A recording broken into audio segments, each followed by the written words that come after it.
musique dynamique.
La suite à suivre dans les prochains épisodes. Restez à l'écoute.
Bienvenue à tous dans cette vidéo. Aujourd'hui, nous allons parler en détail de l'édition et de la correction des sous-titres, un aspect crucial pour garantir que les vidéos soient accessibles et compréhensibles pour tous. Notre éditeur principal, T. Gorelova, possède une vaste expérience dans le domaine de l'édition de sous-titres pour divers types de médias, y compris les films, les séries télévisées et les documentaires.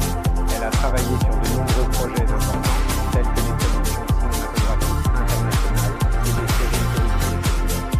T. Gorelova est reconnue pour son attention méticuleuse aux détails et son engagement envers la qualité. C'est d'elle une professionnelle très respectueuse. Notre correctrice, A. Gorelova, est également très expérimentée et a collaboré avec T. Gorelova sur plusieurs projets. Elle est connue pour son efficacité, sa capacité à retenir le moindre détail, assurant ainsi une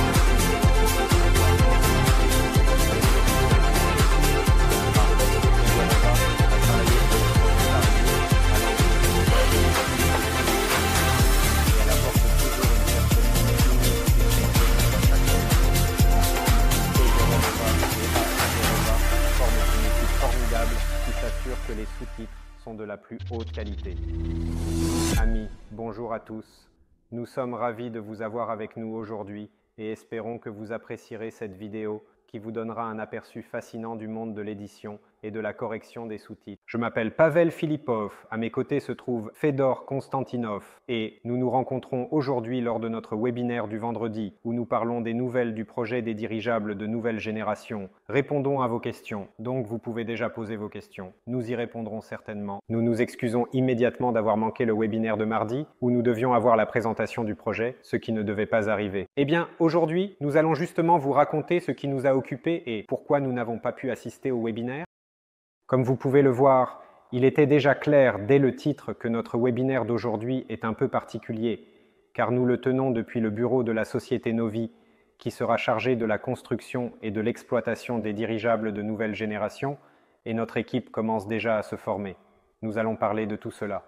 Avant de commencer, n'oubliez pas votre activité, rappelez-vous de la magie des réseaux sociaux, plus vous mettez de likes, plus vous faites de partages. Plus il y aura de spectateurs lors de ces diffusions. Et je rappelle que nos principales diffusions se font sur VKontakte et sur YouTube, sur la chaîne des dirigeables de nouvelle génération, sur la chaîne officielle YouTube. Mais rappelez-vous qu'avec YouTube, tout peut arriver à tout moment. Alors n'oubliez pas de vous abonner à tous nos réseaux sociaux pour suivre les nouvelles. Dans la description, tout est là, y compris les canaux Telegram, VKontakte et d'autres réseaux sociaux. Abonnez-vous partout. Et n'oubliez pas, comme je l'ai dit, l'importance de l'activité. Alors, que diriez-vous de commencer? Nous allons commencer par les chiffres, comme cela a déjà été mentionné. Quels sont nos chiffres?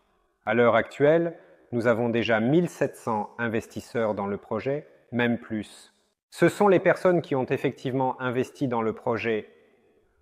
Un grand merci à vous pour votre aide dans le projet, pour le fait que vous vous êtes déjà joint à lui à ce stade préliminaire où beaucoup de choses restent encore floues et où en sommes. Les fondations de ce projet se forment sous vos yeux. En ce qui concerne les investissements eux-mêmes, 625, donc 20,0625. À ce jour, des milliers de dollars ont déjà été effectivement investis, c'est-à-dire que ce sont les fonds avec lesquels les gens ont acquis des paquets d'investissement. Et aujourd'hui, nous avons déjà 1800 de ces paquets d'investissement que les gens ont achetés. Comme vous pouvez le voir, certaines personnes possèdent déjà plusieurs paquets d'investissement, ce qui est également remarquable. En ce qui concerne les engagements pris par les personnes, étant donné qu'il est possible d'investir chez nous par versements échelonnés, cela représente 5,5 millions de dollars, un peu moins en réalité. Ce sont les fonds qui arriveront dans le projet d'une manière ou d'une autre, mais ils sont étalés dans le temps sur 3 et même 50 mois, tant que nos options de paiement échelonnées sont disponibles. Nous vous remercions donc vraiment beaucoup, car grâce à votre soutien, le projet a vraiment commencé à prendre énormément de l'ampleur. Et ce bureau, qui existe maintenant, cet endroit où travailleront les employés des nouveaux, des concepteurs et d'autres, c'est tout grâce à vous. Voici donc le premier résultat que nous pouvons voir. Il est déjà là. Mais en réalité, beaucoup de travail est actuellement en cours. Et il y aura beaucoup d'autres. Chose que vous verrez dans un très proche avenir. Ici, Fedor, je veux te poser une question. Parle-moi de ce bureau en général, de ce qu'il y a ici, de ce qui va se passer dans un avenir proche. Et quelles sont les dernières nouvelles? Oui, il y a beaucoup de nouvelles, amis, bonjour à tous. Pour l'instant, j'ai tellement de travail que je n'ai même pas le temps de structurer les nouvelles avant le webinaire. Donc, comme toujours, c'est fait à l'improviste, comme ça vient. Oui, nous sommes au bureau et en fait, nous avons déjà travaillé une première semaine. On nous a remis les clés lundi. Nous avons commencé à faire venir des exécutants ici même et nous avons déjà signé les tout premiers contrats de travail. Le premier, d'ailleurs, le contrat de travail a été signé avec le directeur des activités administratives et économiques de ce local, car il est très important de l'aménager ici. Il y a aussi une multitude de contrats et d'autres choses, mais pour que nous ne nous en occupions pas, il y a une personne dédiée qui nous aide, c'est vraiment génial. Un grand merci à Vladimir. En ce qui concerne le bureau, nous avons ici 500 mètres carrés. Tous les bureaux sont déjà attribués.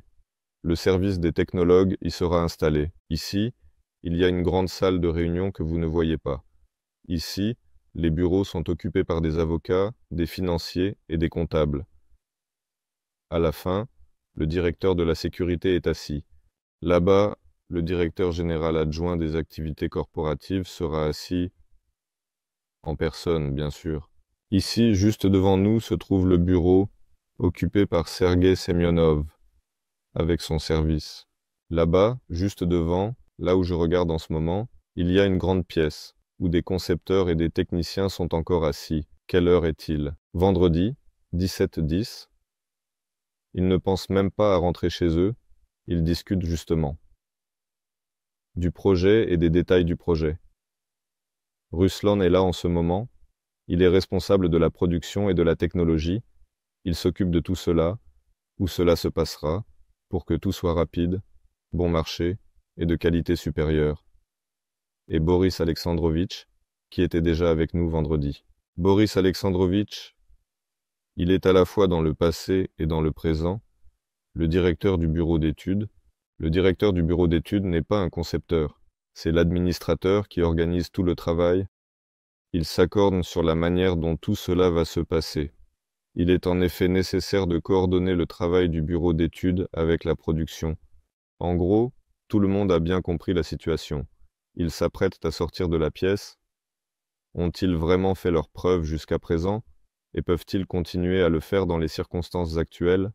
Nous sommes déjà en train de faire le webinaire. Si tu veux, viens. Meilleures salutations. Oui, à propos de mardi. Mardi, justement, c'est pourquoi nous n'avons pas été en direct. Nous avons eu une grande réunion ici. Nous avons déjà lancé le travail, je vous l'ai déjà dit. Et concernant l'appareil stratosphérique, il y a eu des débats très intenses sur le cahier des charges, précisément le cahier des charges pour la stratosphère, ce qu'il y fera, quelle charge utile. Très, en gros, comme on dit, si c'est dégoûtant, alors ce résultat est inconnu. En gros, nous avons travaillé dans cette direction, et la prochaine direction, en gros, nous avons terminé avec ça. Tout est clair. Eh bien, qu'est-ce qui est clair? Quand est-ce qu'il est prévu de s'élever dans le ciel? Et pourquoi est-ce nécessaire? De quoi s'agit-il exactement dans le cadre des nouvelles? Regarde, nous avons parlé qu'à l'avenir, il y aura des plateformes lourdes stratosphériques de type dirigeable. Ils sont extrêmement prometteurs, économiques, vraiment super bien justifiés, mais il est impossible de construire immédiatement un grand appareil, c'est-à-dire que les étapes doivent commencer par de petits appareils, et il y a certaines recherches scientifiques qui doivent être menées. Il n'est pas nécessaire de réaliser cela uniquement sur des dirigeables stratosphériques. Cela peut se faire avec un appareil durable, et dans le cadre de cela, mener des travaux scientifiques. Ils sont liés au courant d'air, comme nous avons sur la planète différents vents à différentes altitudes. Il y a bien sûr des big data, et il y a des modèles mathématiques. Concernant ces big data, il y a la réalité, et il faut rassembler tout cela. C'est une direction, c'est-à-dire étudier les vents, voir à quelles altitudes, en quelle saison, quel vent, et dans quelle mesure tout cela correspond aux modèles mathématiques. Affiner les modèles mathématiques est un travail long qui commence déjà maintenant. D'une part, il y a l'essai de l'équipement, c'est-à-dire quel équipement nous allons utiliser pour la communication avec cet appareil. D'autre part, cet appareil doit remplir une fonction utile, par exemple, agir comme un relais. Les conditions sont complètement différentes. Il y a une atmosphère raréfiée, des températures négatives, des températures très fortement négatives. Tout cet équipement, qui sera utilisé sur ces plateformes stratosphériques, est déjà partiellement disponible. Il y a même quelque chose de notre propre développement. Nous avons une équipe d'ingénieurs, de plus scientifiques. Vous avez pu voir à Kirjach, j'y ai présenté Denis Filipov, Baroda et Artem. Et moi, nous passons en général notre temps libre à créer, et il s'est avéré que lorsque nous avons commencé à discuter, à nous plonger dans le thème des dirigeables, il s'est révélé que les systèmes de communication que nous avons déjà développés simplement parce que nous le pouvons coûtent très cher pour certains, alors que nous avons les nôtres, pourquoi en aurions-nous besoin?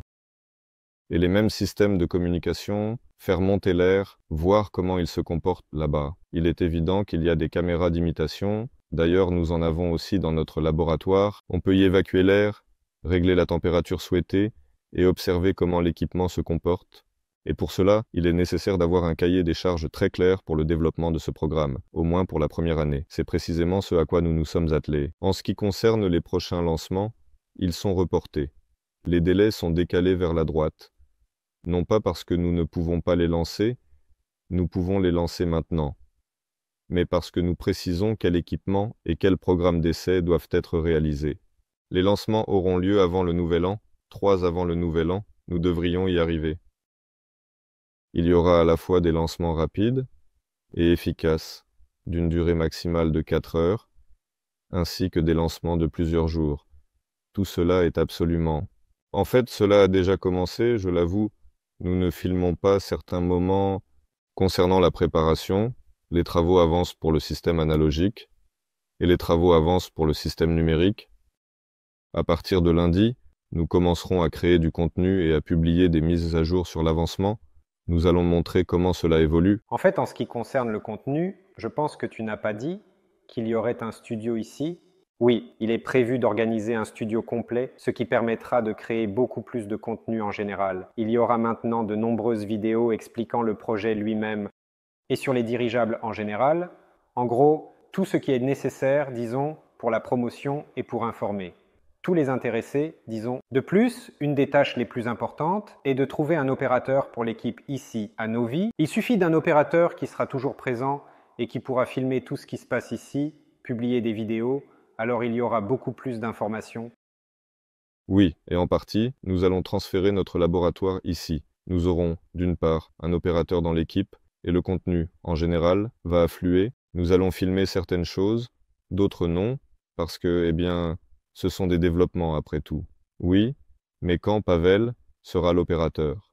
La recherche a maintenant commencé, je peux dire ça. Et que fais-tu pendant tout un mois? Attends. Recherche active. Alors, quoi?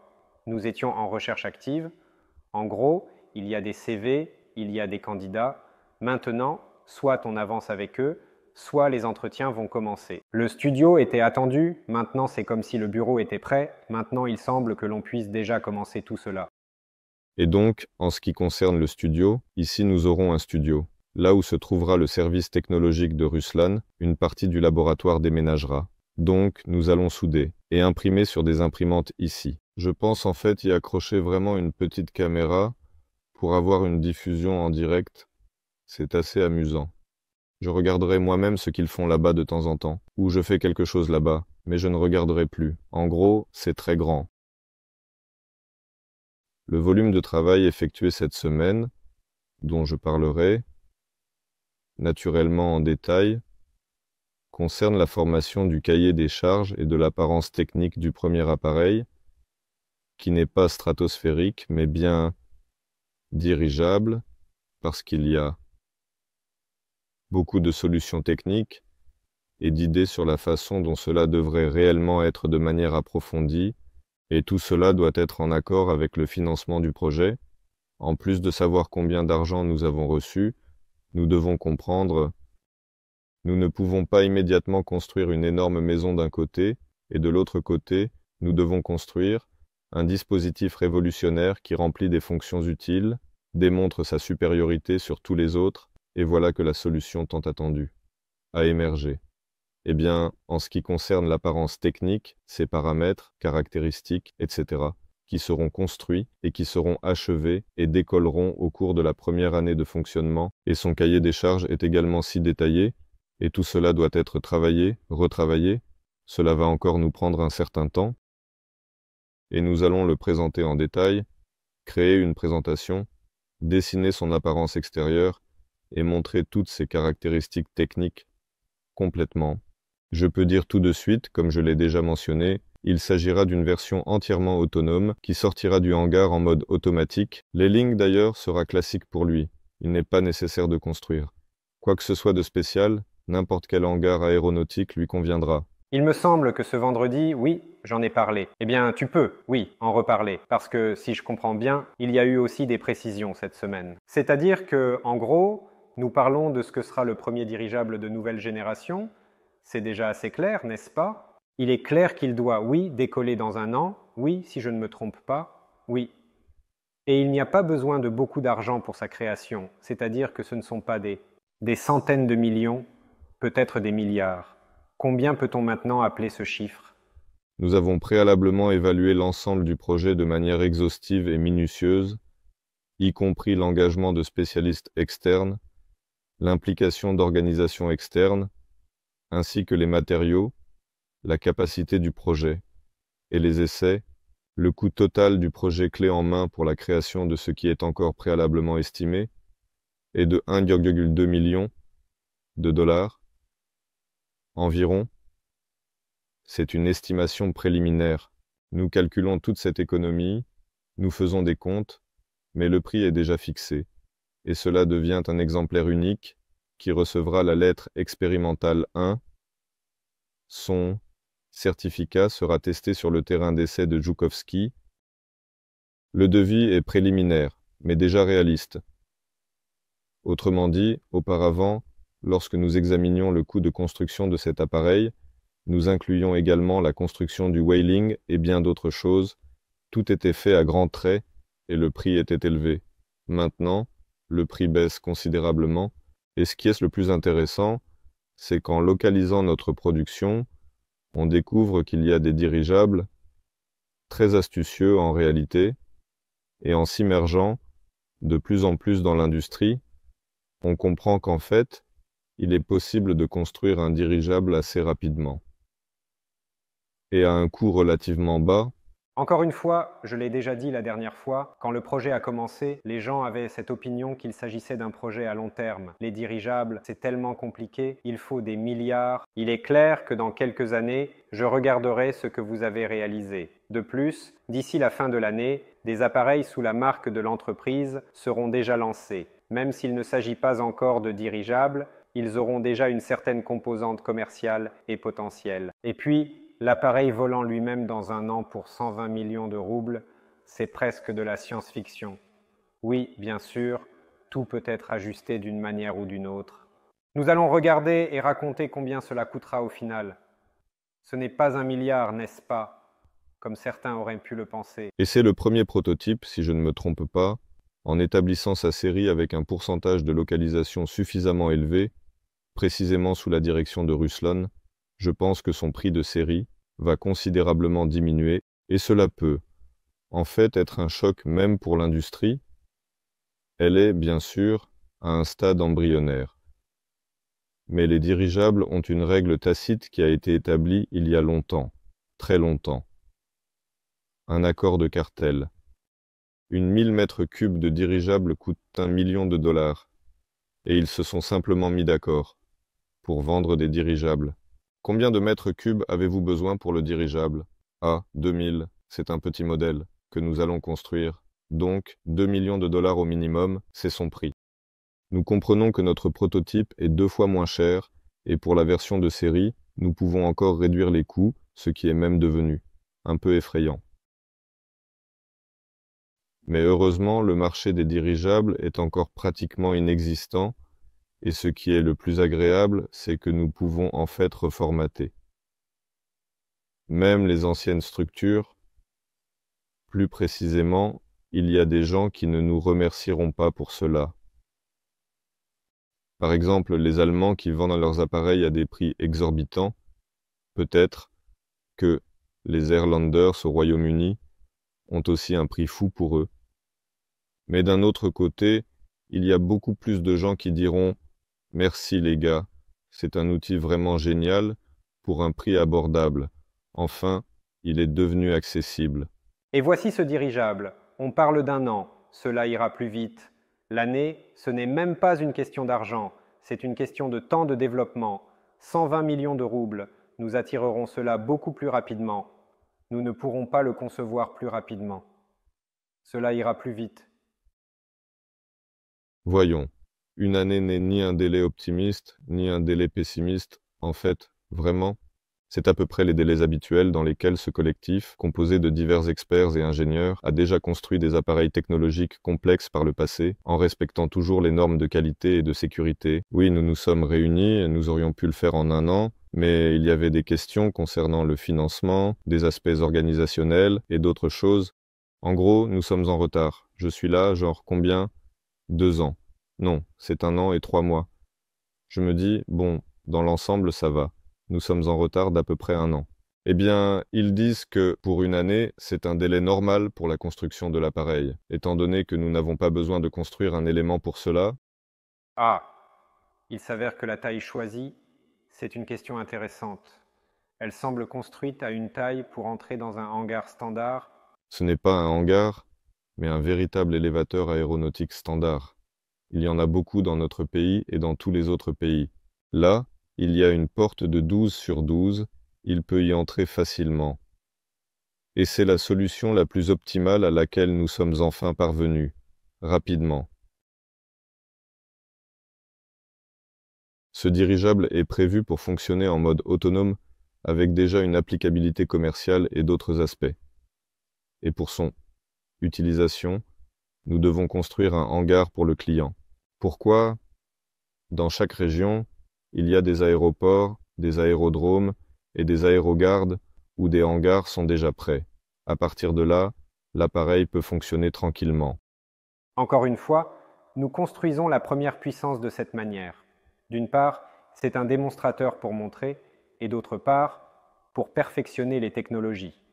Tels sont les objectifs. Ou allons-nous finalement obtenir un échantillon commercial sur lequel il est possible de gagner de l'argent? Sur cela, eh bien, le démonstrateur, c'est ainsi que nous l'avons appelé en interne, il y a donc plusieurs branches de direction de la pensée. Avant cela, nous démontrons que nous sommes organisés et que nous sommes capables. Dans ce sens, oui, c'est un démonstrateur, mais en ce qui concerne ses propriétés produits, ce sont déjà des produits complets, prêts pour la commercialisation. Il y aura encore un léger décalage temporel avec sa certification et son licenciement, de manière conditionnelle, mais là-bas, il est possible de les produire en série et de finaliser la documentation. Et cela peut être fait en parallèle. Dis-moi, peut-on parler de certaines technologies qui seront utilisées, peut-être quelque chose de nouveau, de révolutionnaire, ou des problèmes qui seront résolus? C'est juste que j'ai entendu parler de quelque chose, je ne sais pas si je peux en parler. En fait, j'ai déjà parlé de l'option sans pilote. Sans pilote. Le premier sera-t-il piloté? Comment ça se passe? Il sera probablement et certainement optionnellement piloté. Il y a en fait deux approches distinctes pour le dépilotage. Le premier cas est celui où un appareil entièrement sans pilote est créé à partir de zéro. Dans ce cas, il faudra un peu plus de travail, c'est-à-dire que ceux qui s'occuperont de son pilotage devront travailler un peu plus dur, ou cela peut être un appareil optionnellement piloté, lorsque d'abord un pilote expérimentateur, un testeur, y monte, il comprend bien conditionnellement toute sa mécanique, comment il vole, toute sa dynamique, et ainsi de suite, etc. Et parallèlement, la machine observe ce que fait le pilote, dans quelles conditions. En gros, elle apprend du pilote. C'est-à-dire qu'il y a deux de ces chemins, lequel en fait, en particulier, ou bien, une fois que nous aurons finalisé le cahier des charges pour l'appareil, nous nous déciderons sur lequel précisément. Est-il plus simple d'opter pour un modèle piloté par option? C'est certainement plus simple. Il est très intéressant d'opter directement pour la version sans pilote. Commercialement, lequel de ces appareils sera sans aucun doute le plus attrayant? Le totalement sans pilote sera certainement plus attrayant dans un domaine, tandis que le pilote optionnel sera particulièrement légèrement attrayant dans un autre domaine. Très probablement. Eh bien, je ne vais pas en parler pour l'instant. Une fois que nous aurons terminé le cahier des charges, cela sera clair. Et quand le cahier des charges sera-t-il prêt?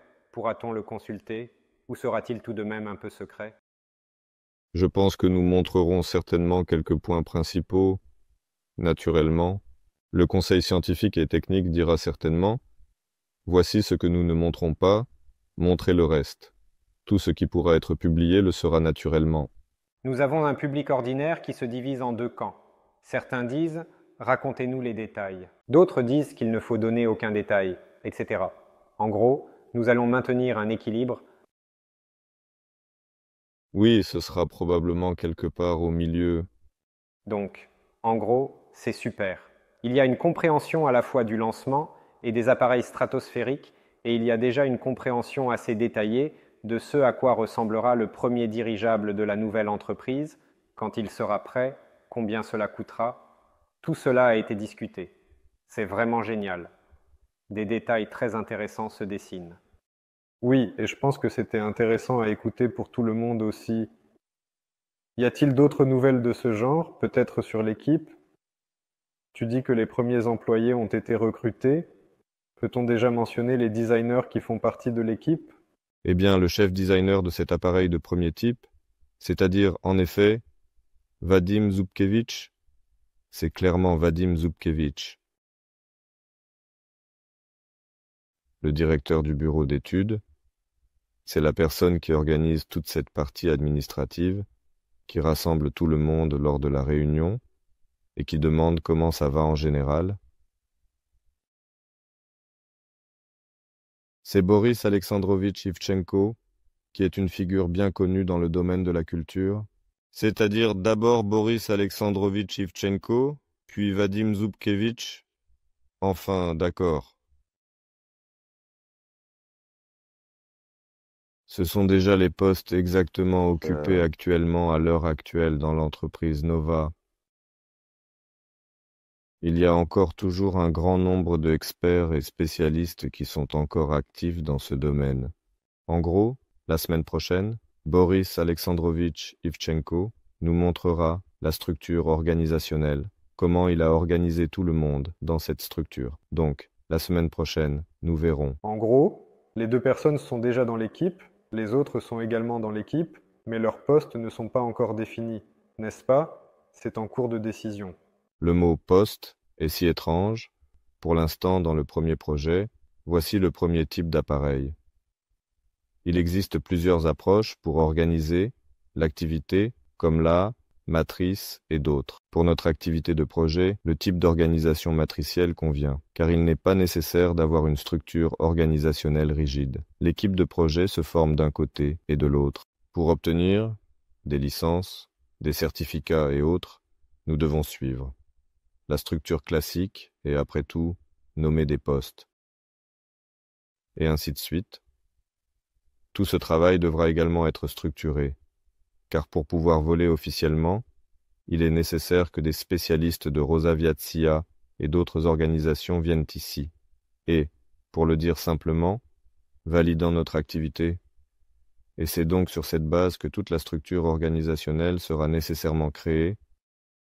Et maintenant, il s'avère que tous ceux qui viennent disent « J'ai des spécialistes incroyables, ils sont géniaux dans leur domaine, donc il faut parfois débaucher quelqu'un d'autres entreprises, car ils travaillent naturellement quelque part. » Eh bien, nous allons le faire, et je suis heureux que les gens y participent, avec tant de plaisir, car finalement, ce ne sont pas seulement l'argent qui compte, même si, bien sûr, tout le monde recevra un salaire comme il se doit. Mais en même temps, l'idée de construire un dirigeable et de créer une telle entreprise enthousiasme beaucoup de gens.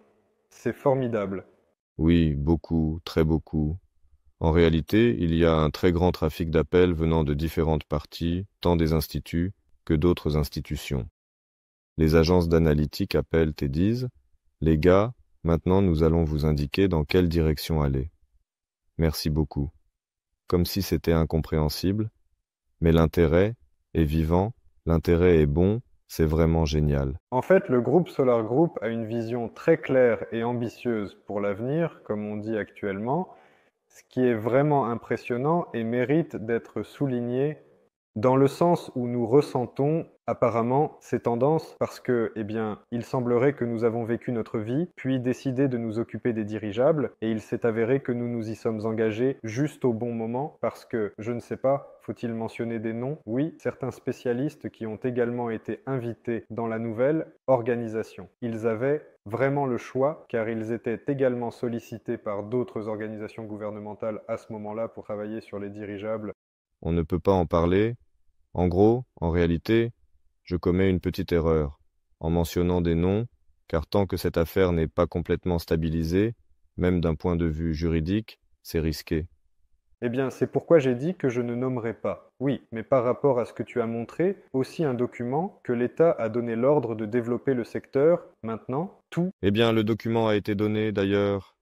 Il y a eu une histoire très animée à propos de ce document. Et à quoi il sert? Expliquer. Oui. L'État souhaite recevoir une proposition, même pas pour le développement de l'ensemble du secteur, mais au moins quelque chose dans la fourchette de 30 à 200 tonnes. Il demande s'il y a quelque chose de disponible. La demande de l'État est telle. Si l'État reçoit en réponse à cette demande une proposition pour la construction d'un appareil quelconque, il examinera cette proposition. Si l'État reçoit un petit programme de 3 appareils pour accomplir des tâches spécifiques et importantes qui existent dans le pays, il examinera ce projet. S'il reçoit une vision complète du développement dans le secteur avec sa justification, il est naturel qu'il dise « Waouh, nous ne nous y attendions pas ». En général, le document est simplement créé pour secouer, revigorer et pour voir ce que nous pouvons conditionnellement faire. Et un certain cadre a été établi pour éviter des idées fantaisistes comme « Et si nous lancions un dirigeable sur Vénus pour le développement du Nord, de la route maritime du Nord et d'autres zones arctiques ?» Dans le cadre cette tâche, elle attend une proposition avant la nouvelle année. Et alors, est-elle prête à financer de tels projets?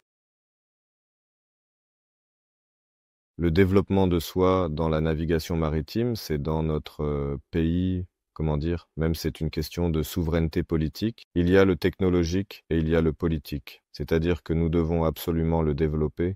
Évidemment, nous sommes prêts. En réalité, l'État est prêt à beaucoup de choses précisément. Encore une fois, je vais me heurter à des difficultés. L'État est en réalité prêt à financer beaucoup de choses, mais il n'y a personne pour donner de l'argent. Eh bien, c'est vrai, parce que, comme nous l'avons découvert, il y a beaucoup de dirigeables.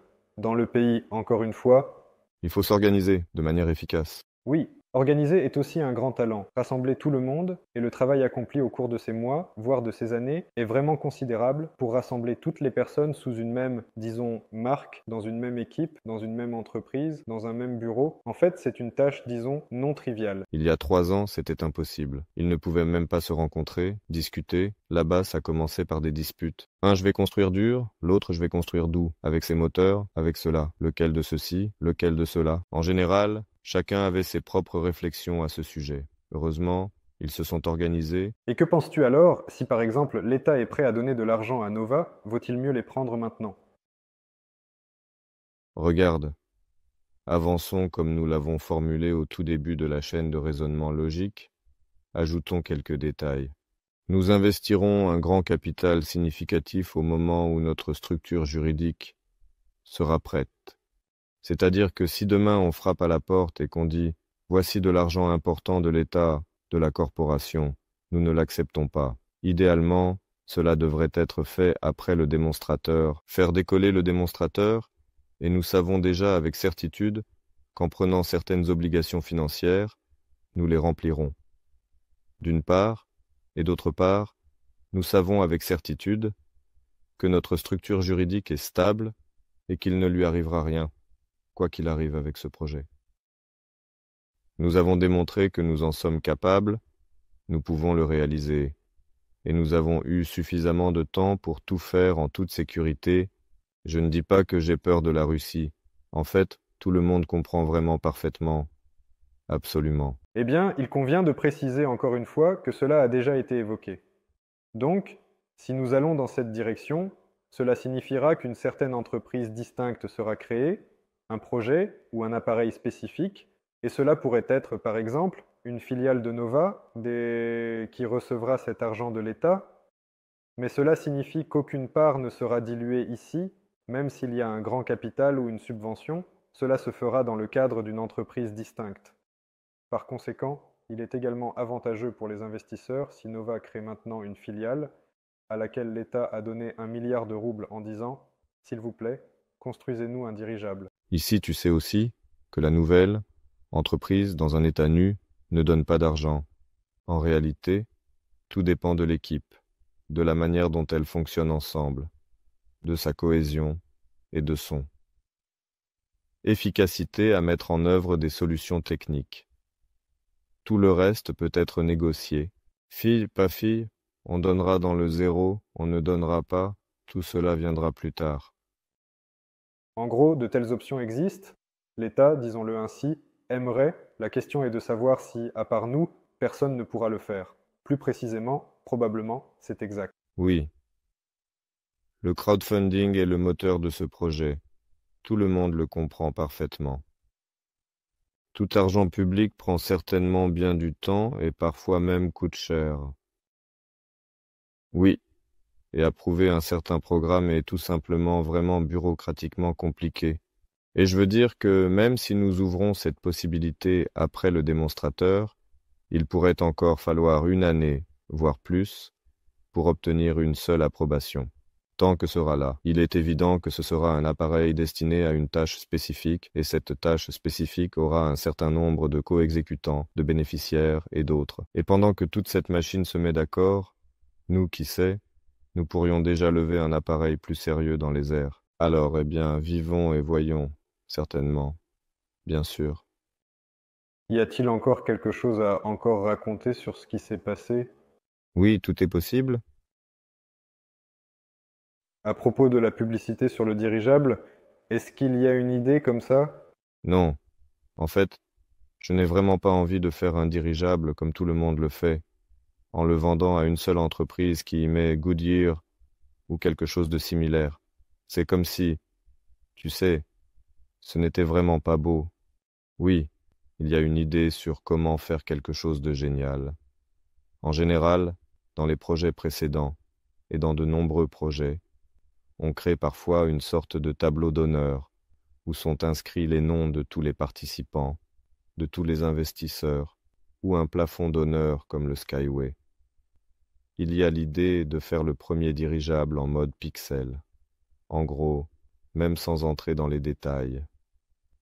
Il y a une option avec de la publicité, disons, mais comme tu le dis, pas de publicité vulgaire.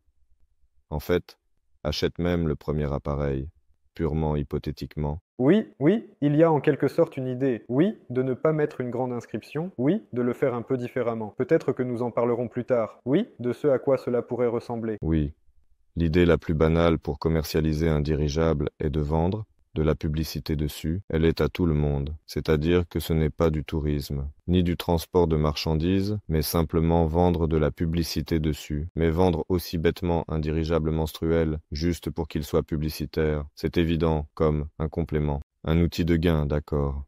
Et donc il y a l'idée d'acheter tout ce démonstrateur à travers cette même histoire. C'est-à-dire qu'en fait, nous avons le premier appareil.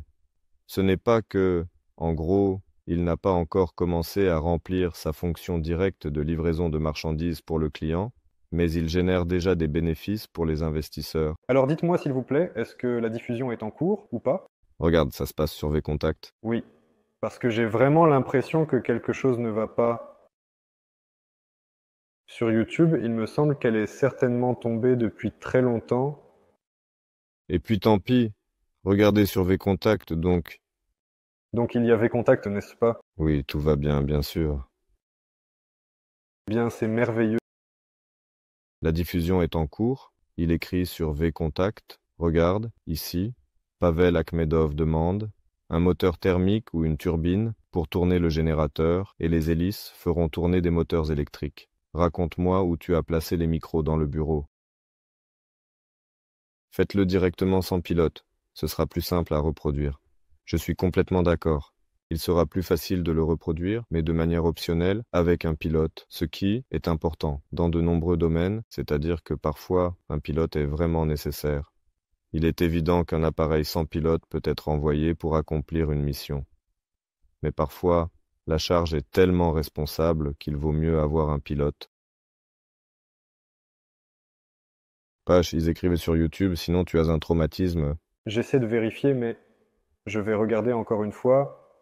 Bon, passons à la question. Oui, puisque tu as déjà commencé. Pendant que tu commences à répondre, je vais quand même jeter un œil au cas où, peut-être un peu. Je vais essayer de trouver quelque chose. Oui, j'ai juste envoyé une petite vidéo concernant notre récente discussion sur les processus technologiques ici. La localisation de la production de ces matériaux en tissu et en film a été discutée en général, comment tout cela peut être organisé ici. Et au fur et à mesure, cela se met en place. Naturellement, cela inclut également le soudage de ces matériaux. Des processus et des technologies ont été développés pour ces deux aspects. Ici, il s'agit déjà d'une production en série qui est commercialement rentable, viable, durable et stable. Donc, nous allons fabriquer l'équipement. Il est très probable qu'il ne soit même pas nécessaire de l'acheter, car Ruslan a, des compétences idéales dans la production et la création d'équipements à partir de zéro. Il existe déjà une production mécanique où tout cela peut être réalisé. Et en ce moment, c'est justement l'un des travaux principaux. Nous intégrons la production de nos capacités existantes, tant intellectuelles que les capacités de production elles-mêmes, avec les concepteurs, afin que tout ce que nous pouvons faire nous-mêmes, nous le fassions nous-mêmes. C'est tout simplement logique.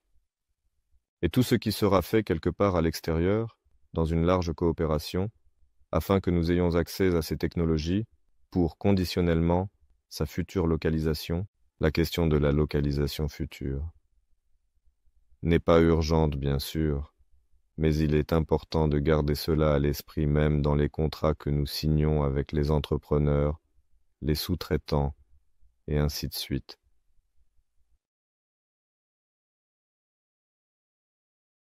Indiquez le nom de famille de Ruslan, sinon ce n'est pas clair. Arslanov, Ruslan. Il n'a pas très bien performé lors de la grande conférence. C'est Sergei Semyonov qui l'a présenté. Il s'est levé là-bas, a agité la main. J'ai parlé un peu de lui. Arslanov, Ruslan. C'est une personne qui, depuis son enfance, s'est déjà consacrée à la modernisation des moissonneuses-batteuses, augmentant leur productivité de plusieurs fois. Il a également développé des machines de manière autonome. Ils y assemblaient des machines laser, des machines à érosion et des fraiseuses. En gros, il passait des commandes pour des machines, puis il a commencé à développer des lignes de convoyage, à les produire en série lui-même et à les vendre. J'ai évincé ici les producteurs japonais et américains sur notre marché russe, spécifiquement pour ces lignes de convoyage et pour le traitement. Il faut ouvrir la bouche quand ce n'est pas nécessaire. J'ai aussi fait une partie des commandes pour l'industrie de la défense. Je ne vais pas dire lesquelles. Le moteur rotatif qu'ils ont créé tourne maintenant, certainement. C'est un moteur d'aviation, rotatif, qui tourne sur le banc d'essai au sein du State Aviation Engine Institute. Il a réalisé une partie de ses travaux là-bas. Ils l'ont conçu et fabriqué là-bas. Mais pendant qu'ils le fabriquaient, ils ont conçu toute la partie restante du moteur. En gros, ils ont testé tous ces éléments métalliques et ont compris que tout fonctionnait. C'est un moteur rotatif. Et ils l'ont déjà transmis là-bas. Ils l'ont démonté, ont rendu les pièces, ont dit que tout était clair. Il a déjà été remonté à l'institut et est en cours d'essai. C'est cool, ça fonctionne. Ruslan Arslanov les a déjà modernisés davantage et a dit qu'il avait déjà des modèles prêts. Évidemment, c'est, comment dire, artisanal. En ce sens, pour qu'un moteur d'aviation soit officiellement reconnu comme tel et certifié, il est nécessaire de mener en parallèle une énorme procédure bureaucratique, tout en créant le moteur lui-même. Mais le fait que Ruslan ait réussi à le faire est vraiment impressionnant. D'ailleurs, il a également réalisé plusieurs productions, pas seulement en manipulant des pièces métalliques, mais il a une passion pour l'aviation, notamment la construction de petits hélicoptères. D'ailleurs, moi je peux partager dans le chat général que, lorsque l'équipe a terminé le moteur rotatif de Ruslan, ils ont eu un peu de temps libre et ont utilisé ce temps pour construire des hélicoptères d'1 ou 2 places, déjà en 5e modification, et ils volent avec. En résumé, concernant leur capacité. Oui, je peux publier une vidéo si Ruslan donne son accord. Ou, je pense, il approuvera. Il demande s'ils peuvent poser des questions techniques ici ou en privé. Posez-les ici. Je répondrai dans la mesure du possible. Pour ce que je ne pourrai pas faire, nous appellerons vendredi prochain, d'accord? Nous répondrons à la question, qu'elle soit adressée aux concepteurs ou aux technologues. J'attends des retours sur les idées. Oui, sur les idées. Les gars, désolé, il y a tellement d'idées. Il faut toutes les trier. Et il faut absolument choisir un gagnant. Pour l'instant, comme vous pouvez le voir, nous ne sommes pas encore complètement installés ici durant cette première semaine. Pourquoi l'amener ici? Tant que tout n'est pas prêt, c'est justement l'occasion de peaufiner les idées. Parce qu'il y a une telle inertie avec les vidéos. Elles sont regardées en ligne 1 semaine après, et même 2 semaines après. La réponse définitive viendra très bientôt. Je m'engage à tout lire ce week-end. Ils sont en train de rassembler absolument tout cela en un seul document, et il est déjà vraiment extrêmement volumineux. En ce qui concerne les questions techniques, comment est prévue la lutte contre le givrage sur le dirigeable? Il existe plusieurs solutions techniques. Il y a une solution où un fil spécial est tissé directement dans le tissu. Au fait, le fil est considéré comme une découverte révolutionnaire. Dans le pays, je ne me souviens pas du nom de l'entreprise qui le fabrique. Là, il y a un fil en fibre de carbone. Ils en fabriquent même des auvents pour les maisons, afin que tu puisses fournir de la tension. En fait,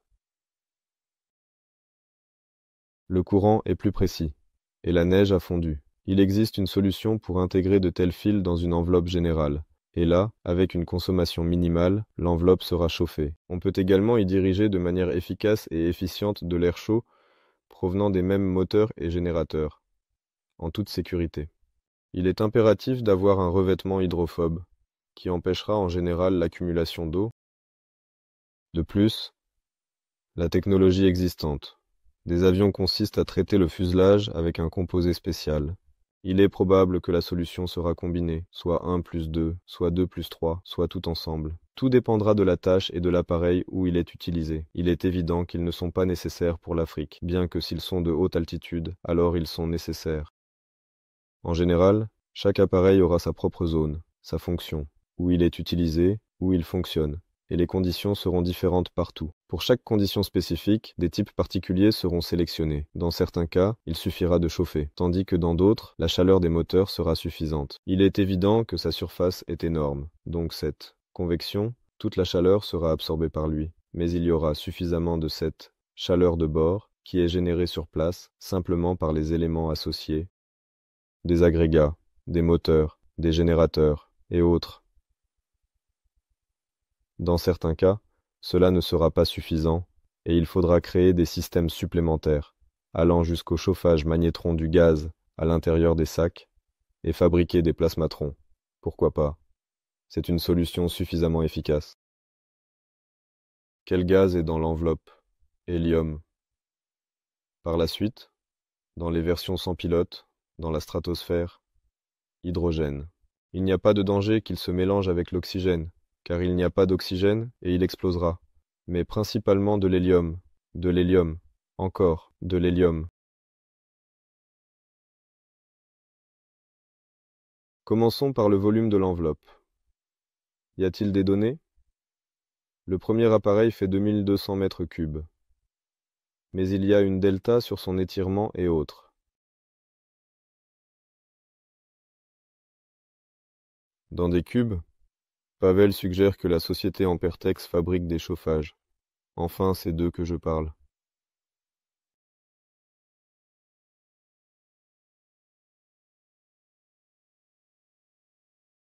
Quelqu'un suggère un site, la triple tâche, pour un stratosphérique est de choisir sa propre idée. Je vais jeter un œil à l'idée. Dites-moi à quelle adresse email vous avez envoyé l'idée elle-même.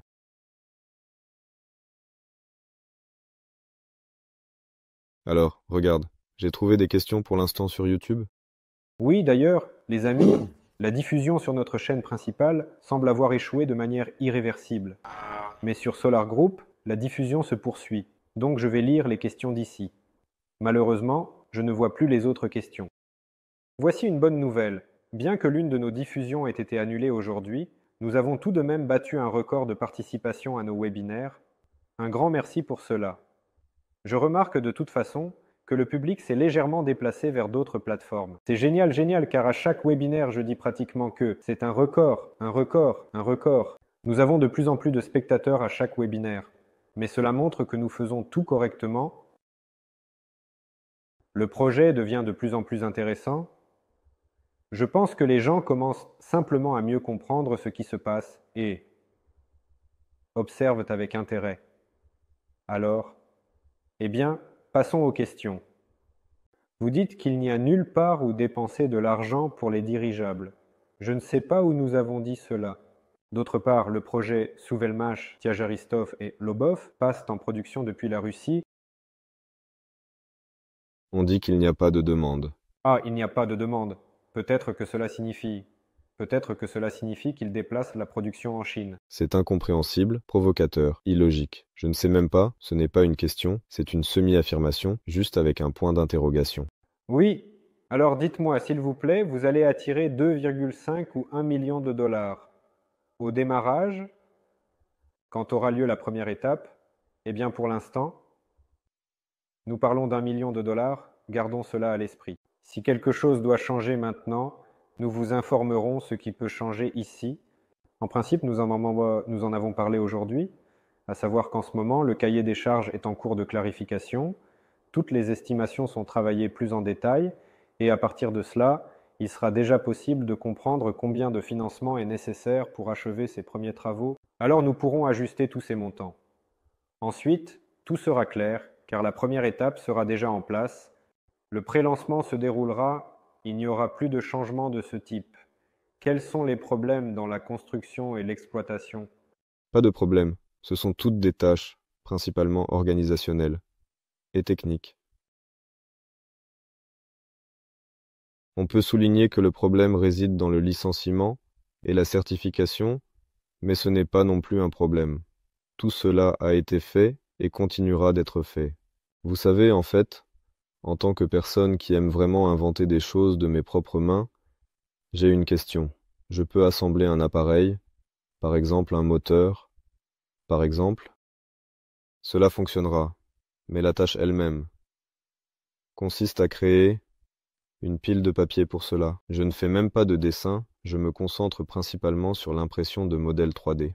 Je crée des modèles 3D, je les envoie, et si quelqu'un peut poser des questions sur les tolérances d'assemblage par téléphone, je prie pour faire le dessin et indiquer tout cela. C'est plat, vu sous différents angles.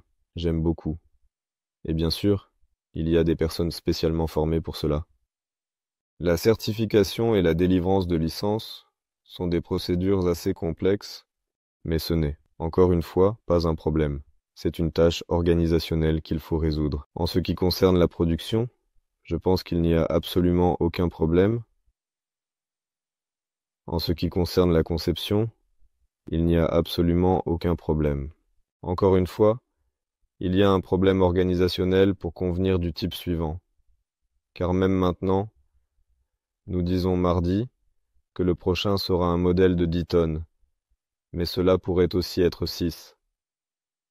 Actuellement, nous pensons plutôt à 10, bien sûr, mais cela pourrait aussi être 6.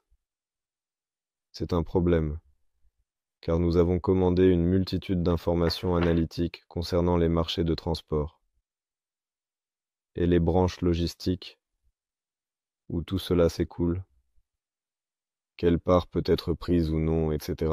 En gros, des rapports d'entreprise d'analytique, en fait. Naturellement, ces rapports auront un impact et ajusteront d'une certaine manière ce que nous envisageons actuellement dans un avenir proche, dans les prochaines formes. En réalité, le plus grand problème réside dans la capacité des gens à se mettre d'accord, s'entendre avec les organismes gouvernementaux afin d'obtenir un certificat pour cet appareil. Le problème réside dans la capacité à se mettre d'accord entre eux et avec les entreprises, par exemple. Ce sont les gens qui créent des problèmes et la technologie n'est qu'une solution. Alors, combien est-il prévu de produire au début de 2 tonnes et de 10 tonnes, et quel est le bénéfice estimé à ce sujet? Le 2 tonnes, appelons ce démonstrateur un 2 tonnes, car si une partie de l'équipement est chargée, il peut déjà prendre 1 tonne ou plus. La phase 0 est en cours, l'aspect technique est formulé et le cahier des charges est en préparation. Après la phase 0, il n'y aura plus de tels incidents. La question concerne le 2 tonnes. Alors que nous pouvons en transporter au maximum 1,5 tonnes, combien sont-ils prévus à produire? Encore une fois, tout ce que je dis maintenant peut être ajusté par la suite. Mais la production en série sera capable de les produire à partir de 10 appareils par an, ou même plus. selon les besoins spécifiques. C'est très très facile. Et vraiment, nous visons toujours plus grand. Il est évident que la production en série et son utilisation commerciale, ainsi que la certification de ces appareils, sont des sujets que j'ai déjà abordés, mais la question se pose de savoir si les militaires ne seront pas un obstacle. En fait, les militaires peuvent eux-mêmes aider dans notre pays. Actuellement, si un essai militaire et technique se déroule avec succès, toutes les démarches bureaucratiques suivantes sont considérablement accélérées. Et si nous aidons par exemple les mêmes drones à protéger un certain objet d'infrastructure civile ici dans le pays, en y installant par exemple simplement des caméras vidéo ou peut-être des radars, alors l'autorisation pour son utilisation future sera obtenue beaucoup plus rapidement de manière significative. Alors, des possibilités apparaissent. En effet, une fenêtre s'ouvre pour la production en série et leur vente. Combien est-il prévu de gagner sur eux? La marge bénéficiaire, bien sûr, du dirigeable en tant que tel est conditionnellement infinie, compte tenu du même cartel. Combien cela coûte? Pour 1000 mètres cubes. Il est évident que notre projet est commercial et d'investissement, etc. Par conséquent, le bénéfice doit être significatif. La question est de savoir si le bénéfice doit être, en effet, de manière significative, dès les premiers appareils. Voyons. Oui et non, cela doit-il être? En gros, si cet appareil est utilisé pour résoudre des tâches spéciales, je ne parle pas d'opération militaire spéciale. Je parle, c'est-à-dire qu'une tâche spéciale est. De déplacer une plateforme de forage, c'est une tâche spéciale. Livrer un équipement quelconque, dans un ordre quelconque, est une tâche spéciale et très particulière. Pour une tâche spéciale, on paie vraiment beaucoup, en quelque sorte, s'il s'agit de pénétrer le marché logistique, il comptera chaque centime pour chaque kilomètre, et il est clair qu'il ne sera pas possible d'augmenter la marge bénéficiaire à des niveaux astronomiques si ces appareils sont vendus à une entreprise. Cela devient déjà une question secondaire de savoir comment il prévoit de gagner de l'argent ou non.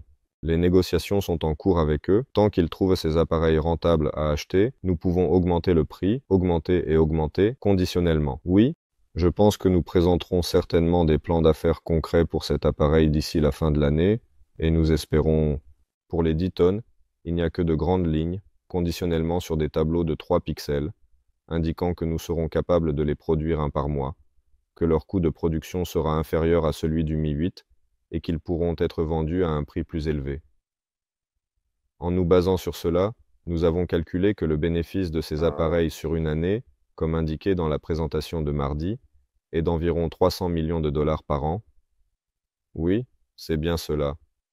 Environ 300 millions de dollars par an. En effet, ce chiffre est basé sur des estimations précises et des calculs détaillés, comme nous l'avons mentionné précédemment. Est-ce qu'il y a une possibilité de peut-être réduire davantage le coût de production dans ce dont nous avons déjà discuté aujourd'hui? Réduire le coût de production, oui. Réduire le bénéfice, c'est du dumping.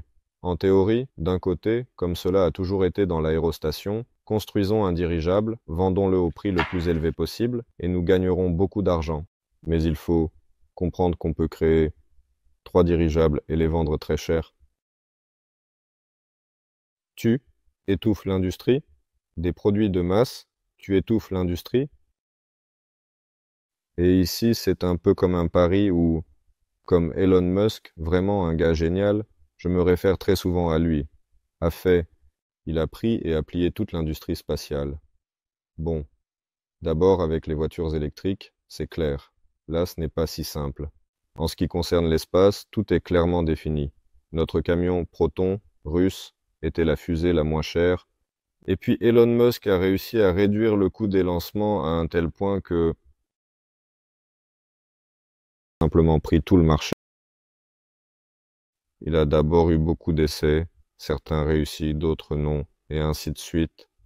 Il est évident que l'entreprise nécessitait des investissements, mais maintenant c'est une entreprise tellement rentable, énorme, et il est arrivé juste au moment des lancements massifs, il effectue beaucoup de lancements, ses étages fonctionnent constamment, et un même étage peut voler jusqu'à 10 fois. C'est-à-dire, est-ce que cette approche de réduire le prix a été rentable? Oui, elle l'a été. Faut-il continuer dans cette voie? Je pense que oui. La personne dont la question n'a pas été comprise au début dit « Eh bien d'accord, nous n'avons pas compris la première question, voici la deuxième. Parlez-nous en détail de ce qui a été fait sur le projet sans promesse. Remontez au tout début de l'histoire, là où tout a commencé, et revivez les premiers moments marquants. Pourquoi répéter la même chose une deuxième fois? Écoutez, Regardez où nous en sommes. Nous sommes dans le bureau de la société Nova, qui construit des dirigeables. Voilà la réponse. Oui, au début, tout cela a effectivement été discuté en détail. des personnes ont été embauchées. Le travail a commencé. Les cahiers des charges pour les premiers appareils ont été formulés spécifiquement pour les stratosphériques. Le programme scientifique pour le développement de la stratosphère est pratiquement terminé pour la première année. Cela signifie qu'il est clair dans quelle direction avancer. La formation du cahier des charges pour le premier type de dirigeable a commencé. Le processus de formation d'un programme scientifique pour le développement futur a été lancé de manière significative, approfondie et détaillée. Des systèmes de communication analogiques sont assemblés et des systèmes de communication numérique sont assemblés. Les technologies s'associent avec les concepteurs, tout le monde comprend les possibilités, des coopérations se forment pour la création des prochains appareils et des contrats sont signés. Question concernant le Club 1000, y a-t-il des places? Oui, il y a des places. Amis, je vous rappelle qu'aujourd'hui, vous avez la possibilité de rejoindre le club des investisseurs de Solar Group. Pour cela, vous devez investir dans le projet de dirigeable de nouvelle génération, les 100 premiers investisseurs qui investiront effectivement. 25 000 $ dans ce projet entreront dans le club des 100. Eh bien, les milliers d'investisseurs qui investiront en premier 5 000 $ entreront dans le club des 1000 prestigieux. Pourquoi faire partie du club? Les membres du club bénéficient de divers avantages exclusifs. Les meilleures conditions d'investissement. Le Club 100 dispose notamment d'un manager personnel avec lequel vous travaillerez, qui sera toujours disponible, répondra à vos questions, les résoudra, et ainsi de suite. Et un certain nombre d'autres privilèges. Vous pouvez consulter tout cela dans votre espace personnel ou dans les actualités. C'est un club des fondateurs des projets Solar Group, car ce sont notamment les premiers grands investisseurs, disons, qui rejoignent nos projets. Et grâce à eux, ces projets bénéficient d'un premier élan. C'est pourquoi nous avons, disons, des relations particulières avec eux. Et le nombre de places est limité, comme vous l'avez compris d'après le titre. Voici une question posée sur YouTube. Récemment, il y avait une vidéo montrant un dirigeable tombant sur des maisons. Comment commenteriez-vous cet accident? Comment cet incident peut-il être utilisé dans la communication de notre projet? J'ai aimé le commentaire de Sergei Semenov qu'il a écrit dans le chat sur Telegram. Il dit qu'ils ont au moins quelque chose à faire tomber. Nous n'avons même pas de dirigeable pour l'instant. Comment commenter cela? Quand on utilise des dirigeables. En fait, personne n'est vraiment touché, sauf des personnes incompétentes. En réalité, toute technique peut être détruite. L'appareil a été détruit. L'appareil ressemblait plus à un blimp qu'à un dirigeable entièrement contrôlé. Très simple et basique, sans système d'automatisation ou autre, les grands dirigeables, qui sont fabriqués à la hâte, et sans une sérieuse étude technique sera nécessaire, et cela continuera si elles sont fabriquées, intégrées dans les maisons. Comment utiliser cette vidéo? Elle est simplement amusante. Les gens se souviendront des dirigeables, mais en réalité cela montre sa sécurité. Le pilote n'est pas mort, personne n'est mort, il s'est doucement et soigneusement écrasé. D'ailleurs, voici les spécifications techniques des tissus, à partir desquels seront fabriqués les premiers dirigeables souples. Nous avons regardé, approuvé, et ainsi de suite. Nous avons compris que nous pouvions reproduire cette vidéo dans ce même pays, percuter les mêmes bâtiments, et il fera simplement comme ça, et il ne se déchirera pas, il aura certainement suffisamment de résistance. Nous pouvons absolument répéter. Très bien. Encore une fois. Donc, il y a peut-être une idée pour le marketing, disons juste À propos de percuter, un dirigeable étranger de part en part. concrètement, oui. Concrètement, en se basant sur cette vidéo, eh bien, tu n'as pas de questions en ce qui concerne la diffusion qui a été interrompue sur la deuxième chaîne. Je pense que nous allons simplement la relancer complètement. Plus tard, car elle a été téléchargée en un seul fichier, donc tout sera là. Mais je pense que ceux qui étaient intéressés ont déjà basculé sur d'autres chaînes. La seule chose, c'est que je ne peux pas consulter les questions là-bas, donc je réponds aux questions du canal Solar Group et de mon contact. Ici, il y a une série de questions sur quel gaz est dans l'enveloppe, quel est son volume et combien coûte actuellement 1 mètre cube d'hélium. Je comprends qu'il y aura encore une série de questions préparées comme lors d'un interrogatoire. En gros, faites une recherche sur le prix du mètre cube d'hélium. Renseignez-vous sur le coût pour remplir l'ensemble de l'appareil. C'est en tenant compte du fait que vous achèterez de l'hélium au détail avec une majoration de 1000%, et ainsi de suite, et ainsi de suite. Il y a en réalité plus d'options pour acquérir le gel que d'ouvrir Google et de voir combien il coûte. Oui, la question a déjà été posée 2 fois. Bonjour, où est Kiriline? Cela fait longtemps qu'il n'est pas apparu.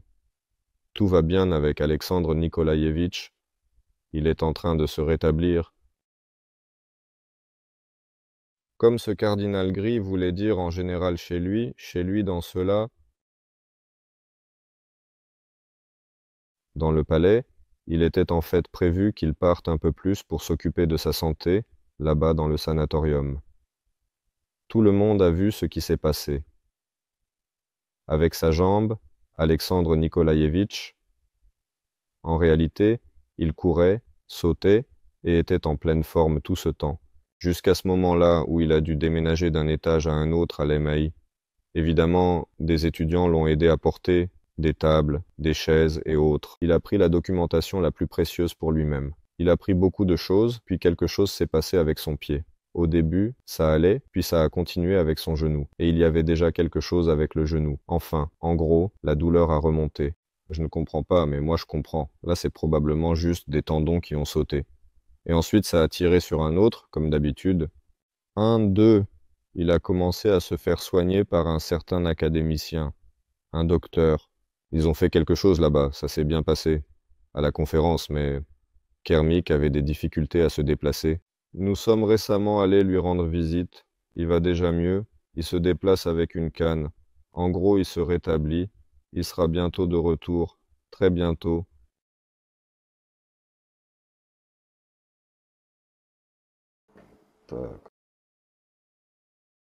Les actions militaires ne vont-elles pas poser problème? C'est ce que nous avons déjà dit. Ainsi, il s'agit des normes de communication. Ce n'est plus une question. Il y a le GSM 2G avec une distance allant jusqu'à 70 km de la station de base. C'est à propos de cette connexion et d'autres choses. Commençons à filmer. Peut-être que vendredi prochain, nous inviterons justement ces gars-là. Là-bas, c'est Denis. Il y a un Denis qui s'occupe actuellement de l'analogue. Il y a un deuxième Denis qui s'occupera du numérique. Nous avons 2 Denis, tous 2 opérateurs radio. Parlons-en plus en détail si cela vous intéresse, à propos de cela. Là, ce ne sera pas du 2G qui sera utilisé, mais quelque chose d'autre jusqu'à 200 km. Dans le champ de vision, il y a un appareil, l'autre est encore plus grand et plus loin. Je ne les comprends pas encore complètement. Je suis plutôt un ingénieur en matériel. Donc je ne suis pas très familier avec ce sujet. La question vient de YouTube. Votre légendaire Rouslan s'occupera-t-il entièrement de la production ou sera-t-il sous-traité? Sous-traité, apparemment, c'est écrit comme ça. Ruslan se libère de toutes ses tâches, se consacre entièrement à son équipe et rassemble tous ceux qu'il avait déjà dissous, exclusivement sous la direction de la tâche de localisation, de réduction des coûts et de mise en série, en toute sérénité et sans précipitation. Si la question est de savoir s'il y aura des sous-traitants, il est évident que tout ne peut pas être maîtrisé d'un coup. Tout doit se faire progressivement. Donc, si la question est de savoir s'il y aura d'autres sous-traitants, il y en aura certainement, et ils vont probablement tout localiser. En réalité, il n'y a pas de sens à cela, mais ils seront là un jour, et à l'avenir, il y en aura même plus, mais ils vont s'étendre, s'étendre, s'étendre. Mais encore une fois, posons un peu de questions, au moins sur une échelle temporelle, en indiquant un certain cadre. C'est-à-dire que la question est posée dans le cadre du premier semestre, de l'année, de 5 ans, de 10 ans, dans le cadre d'un type d'appareil, de tous les types d'appareils. Nous irons un jour là-bas et dans d'autres pays, par exemple en Inde, pour construire un dirigeable ou en Afrique. Y aura-t-il Ruslan là-bas? Bien sûr, quelqu'un doit transmettre les technologies, organiser, le formaliser. Y aura-t-il un contrat? Bien sûr qu'il y en aura. Pourquoi ne peut-on pas fabriquer exactement et précisément un dirigeable à vide rigide? Selon les lois fondamentales de la physique, pour résumer de manière concise et claire, en d'autres termes, ici la question est de savoir si le club est à 100 000 et aux étapes suivantes, le prix sera-t-il comme au pré-lancement? Donc, non, il y aura une première étape, c'est-à-dire que même les membres du club ne pourront pas prendre de prédémarrage à cette première étape, car le prédémarrage n'est pas l'étape où l'on peut, en quelque sorte, revenir en arrière. On peut être à la première. Au troisième stade, par exemple, les fraises pourront être prises au premier, mais pas au pré-lancement. Donc les conditions d'investissement que vous voyez aujourd'hui ne seront plus jamais accessibles, même aux clubiciens. Sur VContact, 2 emails apparaissent déjà dans les commentaires, avec une demande de réponse. J'espère que nos collègues vont certainement enregistrer ces emails, mais au cas où, j'ai envoyé mon adresse directe. S'il vous plaît, envoyez-les là-bas. Je suis actuellement en train de breveter un nouveau type de dirigeable. Je vous prie de me contacter en privé. Je réponds ici. Voici mon email. Envoyez vos idées sur les dirigeables et leur utilisation dans la stratosphère. Il existe des tâches pour les drones dans le secteur agricole de 10 à 100 kg. De telles solutions seront-elles mises en place? Il est possible de les monétiser rapidement. Un dirigeable a une taille minimale en dessous de laquelle son utilisation n'est absolument pas justifiée, sauf pour des missions spéciales, qui est souvent utilisé pour des missions spécifiques ou pour des tâches très particulières. Voici 500 kg, c'est le minimum, en dessous duquel il ne vaut même pas la peine d'écouter ceux qui disent que nous allons maintenant construire un État, et qu'avec 500 kg, cela sera d'une certaine manière rentable. Cependant, en Afrique, ils ont lancé un petit appareil capable de transporter jusqu'à 10 kg de médicaments Tosca. Et ils ont reçu une commande pour que cet appareil vole entre les villes. Regardons les distances. Il est évident qu'obtenir une commande pour un dirigeable de transport de médicaments en Afrique, waouh, ça fait beaucoup d'argent. Ils vont travailler pendant 1 an. Voyons si c'est une entreprise rentable ou déficitaire. Dans le cas de l'agriculture, c'est un grand marché, bien développé, et là, les exigences sont déjà plus strictes que pour l'exécution d'une mission spéciale, par exemple en Afrique. Il y a déjà une taille minimale en dessous de laquelle il ne faut pas descendre. Je pense qu'il y aura aussi une tâche pour le modèle de 500 kg dans l'agriculture, pour qu'il soit rentable.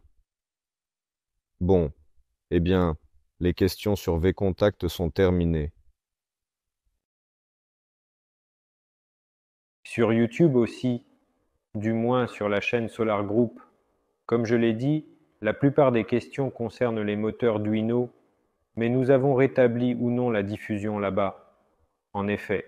Je regarde moi-même la diffusion en ce moment. Je me sens si triste en me regardant. Mes bras sont maigres. Je n'ai pas le temps d'aller à la salle de sport. Oui, tu sais, en fait, en regardant l'image, j'ai l'impression que c'est comme si c'était sur un fond vert. Oui, ça ressemble à un bureau qui a été un peu superposé, parce qu'il est un peu flou derrière nous, mais non, le bureau est vraiment réel. Veux-tu que j'aille là-bas pour qu'il soit clair qu'il n'y a pas de fond vert? Oui, un vrai bureau, vraiment, en fait. Voilà. Ici, il y aura des avocats. Le travail juridique est en fait vraiment très chargé. J'ai vraiment réussi à aller jusqu'au bout. Ici, ce sont les comptables de la nouvelle entreprise. Voilà, la fleur est déjà là. Donc, le bureau est réel. Une fin de webinaire vraiment inattendue. Fiodor s'est levé et est parti vers l'arrière-plan, mais ce n'était pas un arrière-plan, c'était un mur. Oui, donc s'il n'y a plus de questions, en fait, c'est tout. On peut conclure. Oui, en fait, nous viserons à limiter nos webinaires à 1 heure et demie maximum. Je pense que c'est le temps optimal. Oui, 30-40 minutes de nouvelles, 30-40 minutes pour répondre aux questions, c'est suffisant.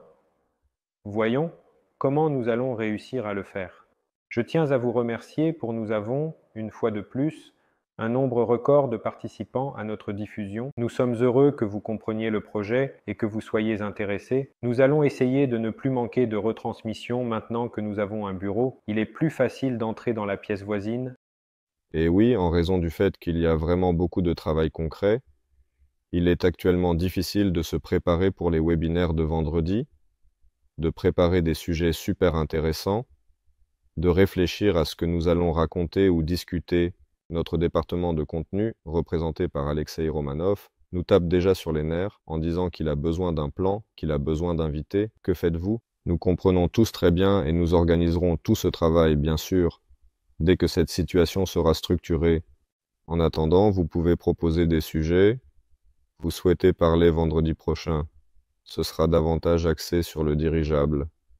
Ce que nous prévoyons de construire ou certaines de ces caractéristiques techniques, c'est plus une question d'organisation ou c'est plus lié à la stratosphère, au système de communication, ou si vous voulez voir quelqu'un en particulier, écrivez dans le chat Telegram avec un hashtag comme webinaire vendredi ou simplement vendredi, en gros avec n'importe quel hashtag. Pour l'instant, il n'y a pas de hashtag. Je pense qu'un hashtag général sera inventé spontanément. Oui, ou directement dans la diffusion sur VContact. Vous pouvez aussi écrire partout. Nous examinons tout cela. Je regarde certainement. S'il y a des idées intéressantes, je te les transmettrai. Fedor. N'oubliez pas de mettre des likes, de faire des partages et de transmettre cette diffusion à vos amis.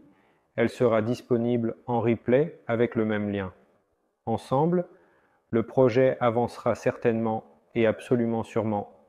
Et où sont les beaux posters et les belles secrétaires? Bien, il y aura des affiches. À qui nous le ferons? Nous le ferons. Bien sûr, l'aménagement stylistique du bureau sera fait. Oui, nous nous sommes assis aujourd'hui, presque dans le couloir du bureau pour vous montrer qu'il existe. Donc, nous serons probablement dans une salle spéciale pour faire tout cela. Le transport de passagers pourra être effectué entre les villes. Une question s'est également posée. C'est possible et c'est nécessaire. Il y a une question concernant la fréquence des vols. En quoi le dirigeable ancien se distinguera du nouveau, ou plus précisément, en quoi le nouveau se distinguera de l'ancien. Autrefois, le dirigeable dépendait énormément des conditions météorologiques, et il était impossible, vous savez, d'acheter un billet, par exemple d'une ville à une autre, pour que le dirigeable arrive là-bas à 15h à telle date. Et donc, le dirigeable moderne devra garantir cette possibilité. Et la seule restriction que la situation impose à l'utilisation des dirigeables dans de telles histoires de vol, c'est leur dépendance aux conditions météorologiques.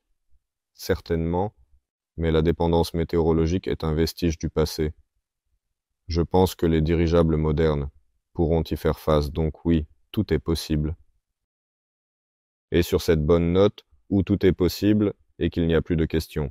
Oui, bonne chance à nous tous, certainement. Tout, merci à tous. À bientôt. Tout est bon en ligne dans le chat, écrivez-moi par email. À tous, au revoir.